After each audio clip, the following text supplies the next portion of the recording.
A lot of Church of Christ members, like this one in this comment, point to Leviticus 10, where Nadab and Abihu offer strange fire, to argue that using instruments in worship today is like adding something God didn't authorize. But let's slow down and really look at what's happening in the text.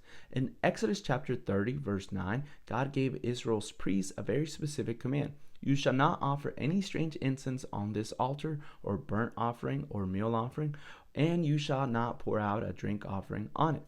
God set a boundary. Only incense prepare his way, only fire taken his way. Then fast forward to Leviticus chapter 10, Nadab and Abihu take their censers, put fire in them, and offer strange fire, which he had not commanded them. The issue wasn't that they used an aid, it was that they directly disobeyed the command already given. God had said what was acceptable, and they offered what he explicitly rejected. And then in Leviticus 16, verse 12, God clarifies positively what was always implied.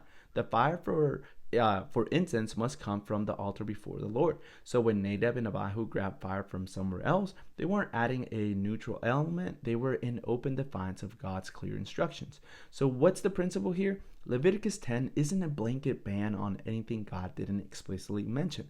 It's a warning that when God gives a specific command for worship, we can't substitute it or ignore it. Nadab and Abihu didn't sin by using an aid, they sinned because they rejected God's revealed will. And that's why this passage doesn't prove that instruments in worship are sinful.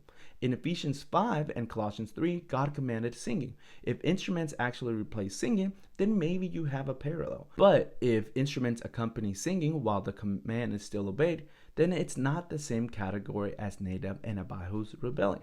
And if you want a deeper dive into the topic, my full YouTube video goes over all the passages and arguments that Church of Christ members use to say that using instruments in worship are sinful. I'll leave a link in the bio, and don't forget to subscribe to the channel.